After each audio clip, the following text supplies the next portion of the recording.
আহমেদাবাদে air ইন্ডিয়ার একটি আন্তর্জাতিক যাত্রীবাহী বিমান বিধ্বস্ত হওয়ার ঘটনার প্রাথমিক তদন্তে চাঞ্চল্যকর তথ্য উঠে এসেছে।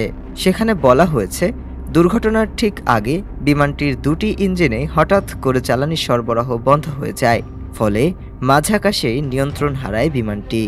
দুর্ঘটনার মাত্র ৩ সেকেন্ডের মধ্যেই বিমানের দুটি ইঞ্জিনে জ্বালানি সরবরাহ বন্ধ হয়ে যায়। বিধ্বস্ত হওয়া বিমানের ব্ল্যাক বক্স থেকে পাইলটদের ককপিটে রেকর্ড হওয়া কথোপকথনে একজন অন্যজনকে জিজ্ঞেস করছেন, তুমি কেন কাট অফ করলে?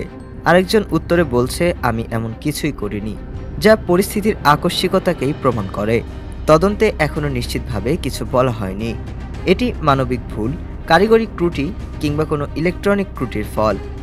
বোয়িং 787 মডেলের এই বিমানে থাকা জ্বালানি সুইচ সাধারণত ভুল করে টেপা সম্ভব নয়, কারণ এগুলো বিশেষ সুরক্ষিত। তবে 2018 সালে FAA এক নির্দেশনায় জানিয়েছিল, এই সিস্টেমে লকিং ত্রুটি থাকতে পারে। জ্বালানি বন্ধ হয়ে যাওয়ার পর বিমানটি র্যাম এয়ার টারবাইন নামক জরুরি শক্তি উৎসের মাধ্যমে পুনরায় চালু করার চেষ্টা করা হয়েছিল। যদিও দুটি ইঞ্জিন কিছু সেকেন্ড পরে ফের জ্বালানি ফিরে পায়, কিন্তু ততক্ষণে খুব দেরি হয়ে গিয়েছিল।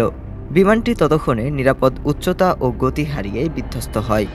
এখনও চূড়ান্ত কোনো নির্ধারণ হয়নি, তদন্ত চলমান রয়েছে এবং বোয়িং ও GE অ্যারোস্পেস এর ভূমিকা নিয়ে প্রশ্ন উঠেছে।